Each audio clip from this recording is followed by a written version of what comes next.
जय हिंद बच्चों। तो कैसे हैं आप लोग। मैं उम्मीद करता हूं कि आप सभी लोग अच्छे होंगे, स्वस्थ होंगे, अच्छे से पढ़ रहे होंगे, अच्छे से अपना सारा कार्य कर रहे होंगे।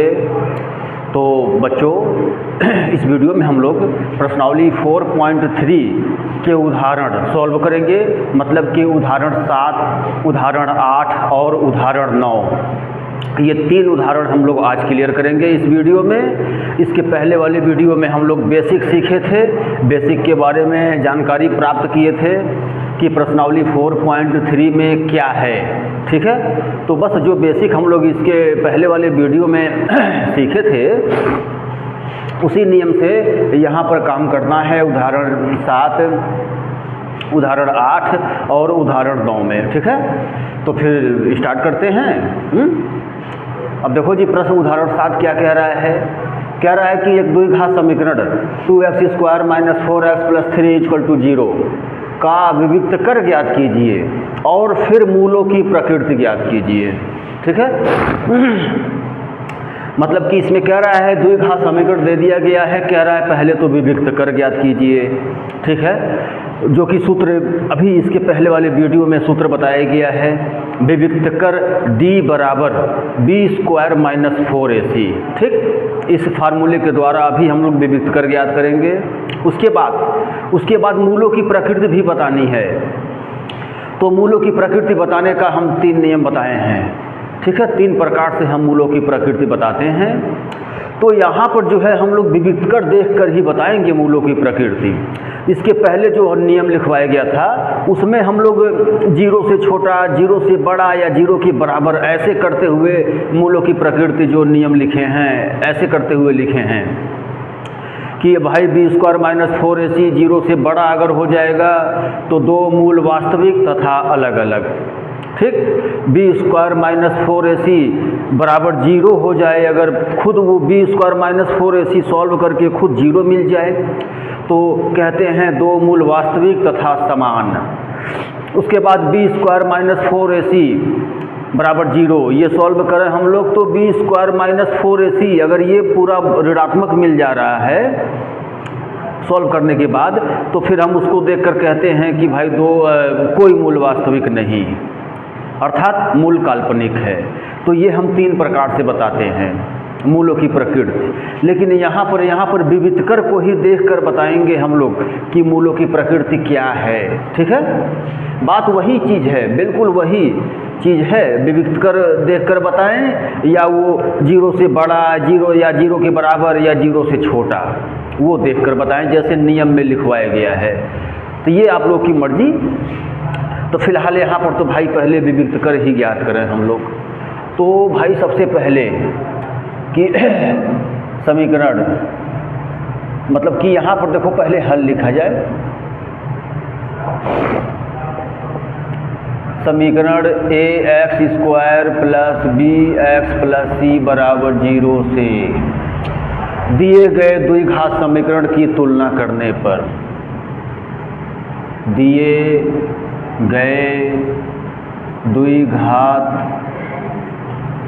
समीकरण की तुलना करने पर,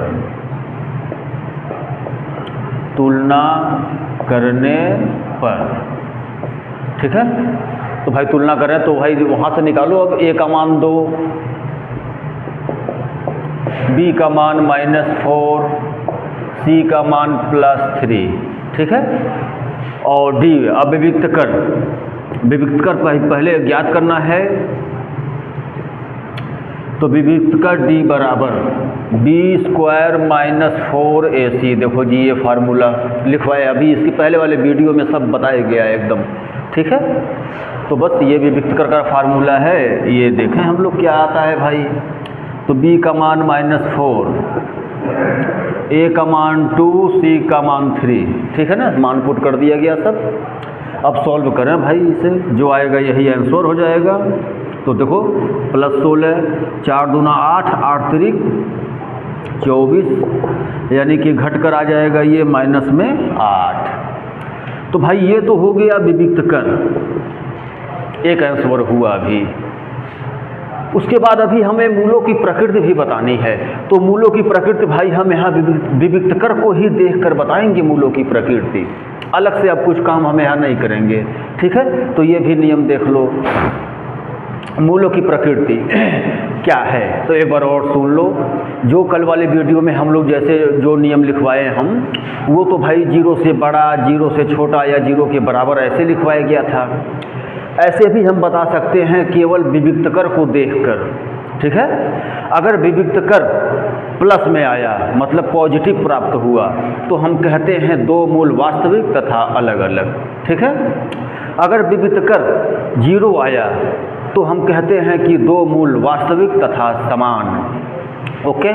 यदि विविक्तकर ऋणात्मक प्राप्त हुआ, ठीक है, ऋणात्मक में प्राप्त हुआ विविक्तकर, तो फिर हम वहाँ कहते हैं कि कोई मूल वास्तविक नहीं है, अर्थात मूल काल्पनिक है। तो भाई यहाँ पर विविक्तकर जो है -8, यानी कि विविक्तकर जो भी प्राप्त हुआ है ऋणात्मक में प्राप्त हुआ है, ऋणात्मक प्राप्त हुआ है, ठीक है ना। ऋणात्मक प्राप्त हुआ है भाई, तो हम अब तुरंत कहेंगे कि कोई मूल वास्तविक नहीं है, अर्थात मूल काल्पनिक है, ठीक है। बाकी देखो संख्या कुछ भी हो, नंबर कुछ भी हो, उससे मतलब नहीं है, हमें साइन देखना है, हमें चिन्ह देखना है होता है। तो देख लो एक बार और, याद कर लो सभी लोग, एक बार और सुन लो। विविक्तकर यदि प्लस में आया तो 2 मूल वास्तविक तथा अलग अलग। विविक्तकर यदि 0 आया तो 2 मूल वास्तविक तथा समान। विविक्तकर यदि माइनस में आया तो कोई मूल वास्तविक नहीं, अर्थात मूल काल्पनिक है। तो भाई यहाँ विविक्तकर माइनस में मिला है, तो बस कोई मूल वास्तविक नहीं है। तो मूलों की प्रकृति देखो बता रहे हैं हम लोग, मूलों की प्रकृति बताने जा रहे हैं। थोड़ा हिंदी में लिख दिया जाए, चूँकि यहाँ विविक्तकर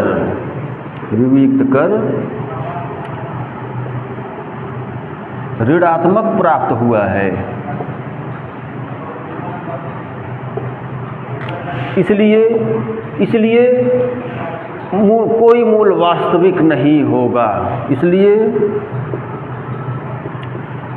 कोई मूल वास्तविक नहीं होगा,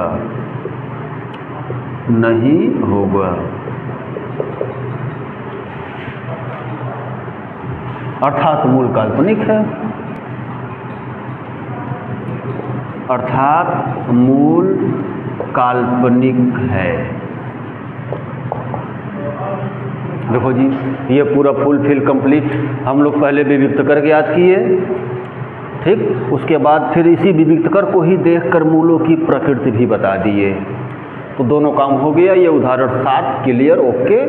तो फिर रफ कर दिया जाए और फिर अब अगला क्वेश्चन उदाहरण 8।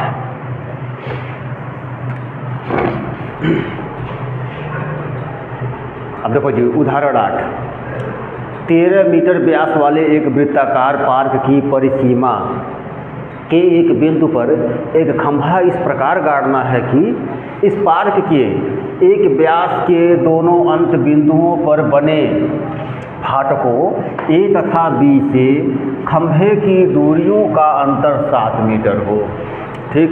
अभी चित्र बनाएंगे हम लोग। क्या ऐसा करना संभव है? यदि है तो दोनों फाटकों से कितनी दूरियों पर खंभा गाड़ना चाहिए? अब देखो जी, सबसे पहले तो चित्र बनाया जाए। एक पार्क, ये एक पार्क कह रहा है कि वृत्ताकार पार्क है और इसकी व्यास पर, व्यास मतलब कि देखो जी, ये केंद्र हो गया, ये केंद्र हो गया, ये है तब व्यास हो जाएगा। व्यास AB व्यास हो गया, O वृत्त का केंद्र है। अब देखो जी, मतलब कि यहाँ पर हम जैसे मान लो कि खंभा गाड़ना है तो खंभा भाई यहाँ या इधर भी खंभा हम कहीं भी गाड़ सकते हैं, ठीक है। तो जैसे मान लो कि ये खंभा हो गया एक P, ये P खंभा हम गाड़ दिए। अब देखो क्या कह रहा है, ये फाटक है, ये A और B फाटक है, तो इन फाटकों से खंभों की दूरियों का अंतर 7 सेंटीमीटर है। यानी कि ये दूरी और ये दूरी, इन दोनों दूरियों का अंतर 7 मीटर है जी, बताया है। ठीक है, और देखो ये 13 मीटर व्यास बता दिया है, 13 मीटर व्यास बताया है। ओके, तो हमें जो है AP और PB ज्ञात करना है। ठीक है, अब देखो कैसे क्या क्या करेंगे। पहले तो भाई मान लिया जाए AP और PB ज्ञात करना है, अर्थात पहले AP का ही तो मान लिया जाए। माना A और B ये फाटक है जी, फाटक है ना।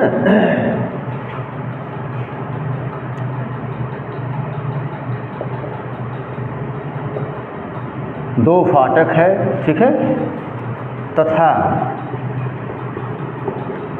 P खंभा है। देखो जी A और B ये दो फाटक हो गया, तो फिर P खंभा है, ये हम लोग इतना मान लिए हैं। अब आगे बढ़ा जाए, और खंभे की बिंदु A से दूरी AP बराबर जैसे यहाँ पर हम लोग x माने हैं भाई। ठीक है, ये AP का x मान लिया गया, देख लो, और यही पहले हम लोग याद करेंगे तब।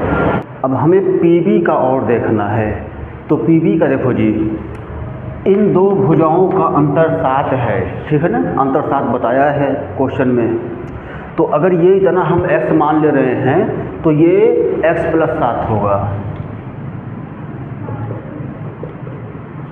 ठीक है जी, देख लो, वो वाला x + 7 हो जाएगा। क्यों?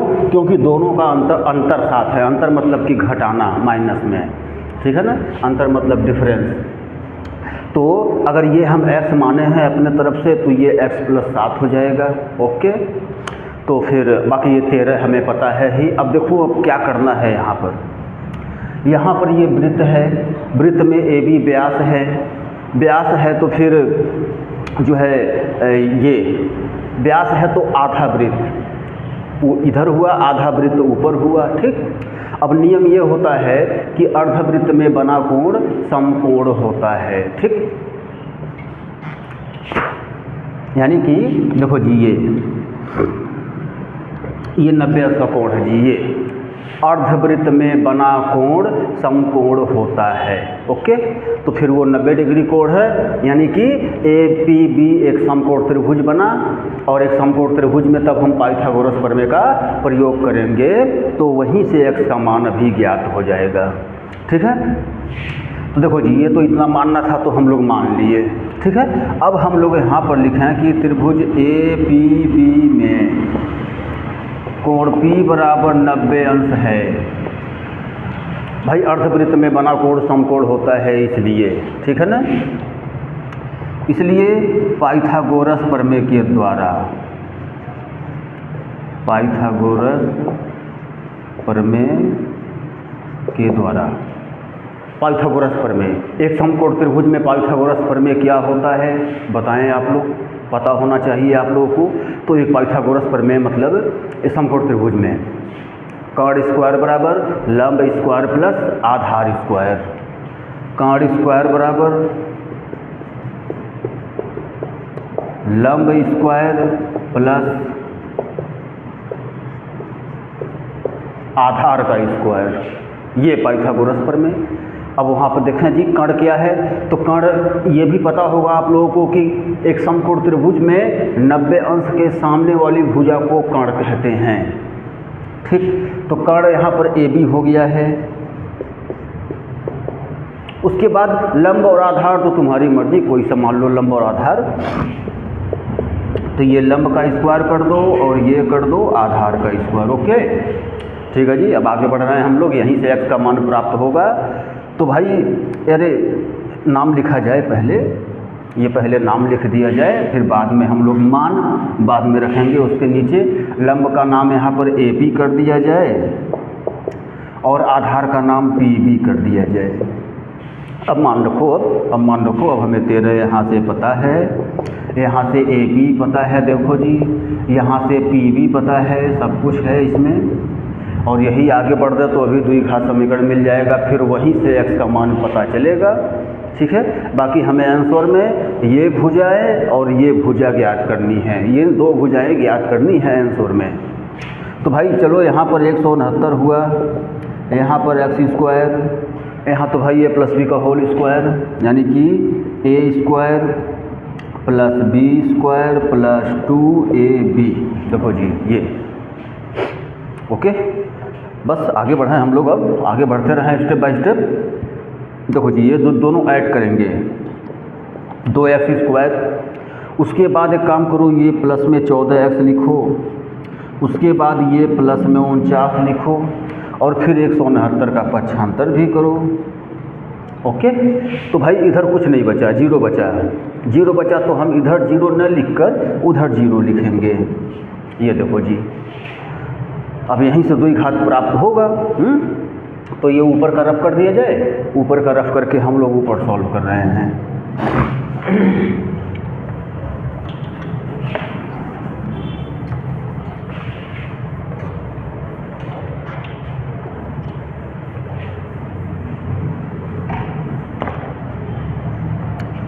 चलो जी, तो क्या मिला है जी भाई, 2x स्क्वायर प्लस में 14x प्लस में 49 नहीं, इधर ये घटा दो, ये घटा देंगे तो आ जाएगा 120 और आएगा ये माइनस में 120 बराबर 0 है कि नहीं। देखो उसके बाद 2 से ये भाग भी कर दिया जाए, 2 एकन्नम 2, 2 सते 14 और ये आ जाएगा 60। लो जी बन गया द्विघात समीकरण। बस अब यहीं से जो है इसका मत पर तोड़कर खंड कर दें, तो जो x का मान आएगा पॉजिटिव वही आंसर ले लेंगे हम लोग पॉजिटिव में। तो भाई यहाँ पर अभी श्रीधराचार्य नियम का हम लोग प्रयोग नहीं करें, श्रीधराचार्य नियम हम लोग प्रयोग करेंगे 4.3 में, ठीक है ना। उसमें आप लोग सीखना श्रीधराचार्य नियम का प्रयोग कैसे करते हैं, उसमें हम लोग सीखेंगे। इसमें जो है मत पर तोड़कर ही काम चला दिया जा रहा है। ओके, तो भाई 60 का ऐसा खंड करना है कि 7 आ जाए। खंड करो जी। अब यहाँ तो कोई नंबर है नहीं कि इसका इसमें मल्टीप्लाई किया जाए, तो इसीलिए 60 का खंड करो, 7 लाना है, या तो जोड़ने पे आए 7 या तो घटाने पे आए 7। तो भाई 12 × 5 = 60, पहले खंड पता कर लो आराम से। 12 × 5 = 60 देखो होता है, और 12 में से 5 माइनस कर देंगे तो 7 भी आ जाएगा, यानी कि खंड हम लोग का ठीक ठाक पता चल गया। अब चिन्ह भी सेट कर लें, तो चिन्ह मतलब है कि +7 लाने के लिए 12 को प्लस में लिखेंगे, 5 को माइनस में लिखेंगे, तो आ जाएगा ये प्लस में 7। देखो चिन्ह भी हम लोग सेट कर लिए, यानी कि लिख दिया जाए, ये हो जाएगा प्लस में 12x, उसके बाद माइनस में 5x। ओके, x कॉमन लो इसमें से 5 कॉमन हो गया, तो x + 12 देखो जी मैच कर रहा है, हो गया गुणनखंड। मत पर तोड़कर गुणनखंड कर दिए हम लोग। अब 0 ले लिया जाए भाई, तो एक बार इससे 0 लेना है, एक बार इससे 0 लेना है। यहाँ से पक्षांतर करके आ जाएगा -12, और यहाँ से पक्षांतर करते हुए आ जाएगा +5। तो भाई अब यहाँ तो देखो क्लियर है, 2 मान निकला है, लेकिन हम लोग एक मान ही यहाँ से लेंगे, प्लस वाला मान आंसर में। क्यों? क्योंकि ये भुजाओं की लंबाई, मतलब कि लंबाई कभी ऋणात्मक नहीं होती है। देख लो, लंबाई कभी ऋणात्मक नहीं होती है, इसीलिए ये वाला तो नहीं लेंगे, ये वाला लेंगे। तो भाई x = 5 लेने पर, ठीक है, तो x = 5 लेने पर ज्ञात करो भाई। पहले भुजा AP बराबर ज्ञात करना। AP बराबर देखो x माना गया था, x का मान 5 आया है।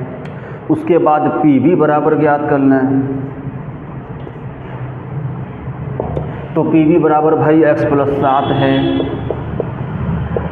x का मान 5, 12 मीटर। तो यानी कि देखो जी, ये दो भुजाओं की लंबाई हमें ज्ञात करनी है, यही पूछा है क्वेश्चन में और ज्ञात कर लिए। ठीक है, अब इसका आंसर हम लोग लिख दें जी हिंदी में इसका आंसर लिख दें कि अतः खंभे की ये खंभे, हाँ ये खंभा है ना, खंभे की दोनों फाटकों से दूरी क्रमशः 5 मीटर तथा 12 मीटर है।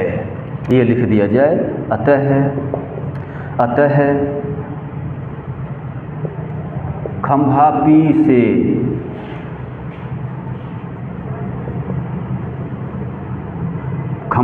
से फाटक लिखो, फाटक A की दूरी बराबर 5 मीटर, खंभा P से फाटक A की दूरी 5 मीटर तथा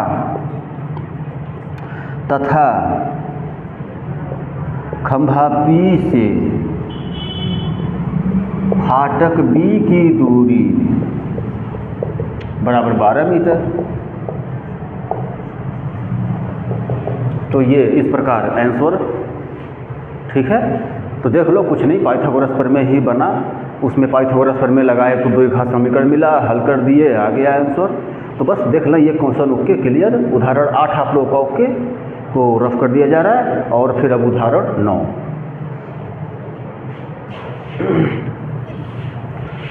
तो उदाहरण 9 भी देख लिया जाए। कह रहा है इसमें कि समीकरण 3x² - 2x + 1/3 = 0 का विविक्त कर ज्ञात कीजिए। ठीक, और फिर मूलों की प्रकृति बताइए। और ठीक, यदि वे वास्तविक हैं तो उन्हें ज्ञात भी कीजिए। यानी कि यहाँ 3 प्रकार से जो है पूछा है। पहले तो विविक्त कर ज्ञात करना है, उसके बाद मूलों की प्रकृति बतानी है। अगर मूलों की प्रकृति वास्तविक है तो उनको ज्ञात भी करना है। तो भाई चलें आगे, पहले विविक्त कर ही ज्ञात कर लें, ठीक है ना। तो यानी यहाँ पर पहले तो जो है ax² + bx + c = 0 से दिए गए द्विघात समीकरण की तुलना करने पर, दिए गए द्विघात समीकरण की तुलना करने पर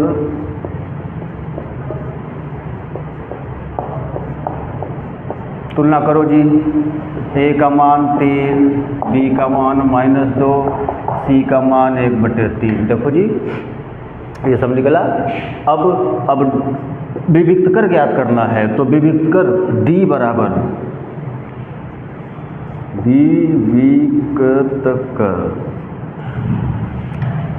विविक्त कर d बराबर b² - 4ac। ओके, तो b का मान जी -2, 4 गुणे a का मान 3, c का मान देखो जी सब मान पुट कर दिया गया। अब सॉल्व करना है भाई। तो ये तो 4 हो गया, यहाँ से 4 मिला, 0, यानी विविक्त कर जो है 0 प्राप्त हुआ। ओके, ये तो पहला आंसर बता दिए हम लोग। उसके बाद क्या बोला है, उसके बाद बोला है कि अगर मतलब कि भाई देखो विविक्त कर 0 है, तो अभी हम इसके पहले बताए कि अगर विविक्त कर 0 आ जाता है तो फिर हम कहते हैं दो मूल वास्तविक तथा समान। यानी कि मूल वास्तविक है, देख लो मूल वास्तविक है भाई, तो ज्ञात करना पड़ेगा। यानी कि पहले तो मूलों की प्रकृति हम लोग बता दें, उसके बाद तब ज्ञात किया जाएगा। देखो कैसे, चूँकि यहाँ विविक्त कर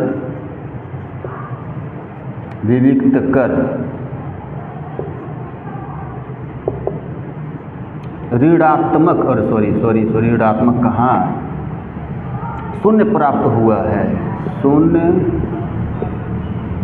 प्राप्त हुआ है। इसलिए दो मूल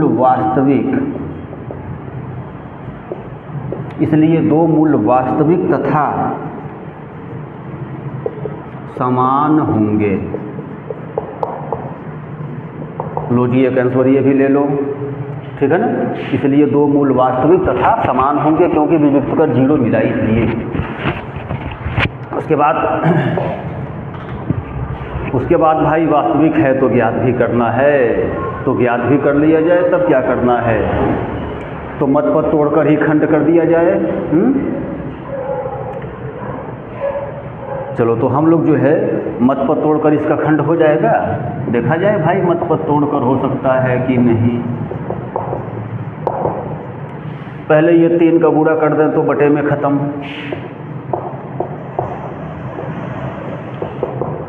ठीक है जी।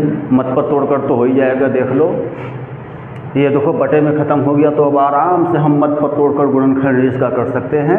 गुणा करो, 9 × 1 = 9, 9 का ऐसा खंड करो कि 6 आ जाए। तो 3 × 3 = 9, 3 में 3 जोड़ देंगे 6, ठीक है। तो 3 3 का खंड है। अब दोनों 3 माइनस में रहेगा, यानी कि ये देखो जी ये, ठीक। अब 3x कॉमन ले लिया जाए, 3x कॉमन, यहाँ से 1 कॉमन, अब 3x - 1 एक ब्रैकेट में, एक बार इससे 0 लेना है, एक बार इससे 0 लेना है, बारी बारी से, जैसे हम लोग पीछे से ही करते हुए आ रहे हैं। तो यहाँ से तो आ जाएगा 1/3, यहाँ से भी आ जाएगा 1/3। देखो 2 मूल वास्तविक तथा समान है, यानी कि सब कुछ ठीक ठाक है। बस आंसर इसका भी कर दिया जाए। अतः 2 मूल क्या क्या निकला भाई, 1/3, 1/3। देखो जी ये भी देखना सभी लोग। इस प्रकार ये उदाहरण 9 आप लोग का ओके, क्लियर, ठीक है। तो देख लें एकदम आसान था, कोई दिक्कत नहीं है, कोई हार्ड नहीं था। पहले विविक्तकर बताए हम लोग, फिर विविक्तकर को ही देखकर मूलों की प्रकृति बताए, उसके बाद भाई मूलों की प्रकृति वास्तविक निकला तो फिर उसे ज्ञात भी किया गया मत पद तोड़कर। बाकी श्रीधराचार्य का नियम हम लोग अगले एक्सरसाइज यानी 4.3 में सीखेंगे कि श्रीधराचार्य नियम का प्रयोग कैसे करते हैं, कैसे करेंगे। तो फिलहाल इस वीडियो में बस इतना ही रहने दिया जाए, ठीक है। ये दोहराना, देखना, समझना पहले, उसके बाद प्रश्नावली 4.3 के साथ हम लोग मिलते हैं अगले वीडियो में।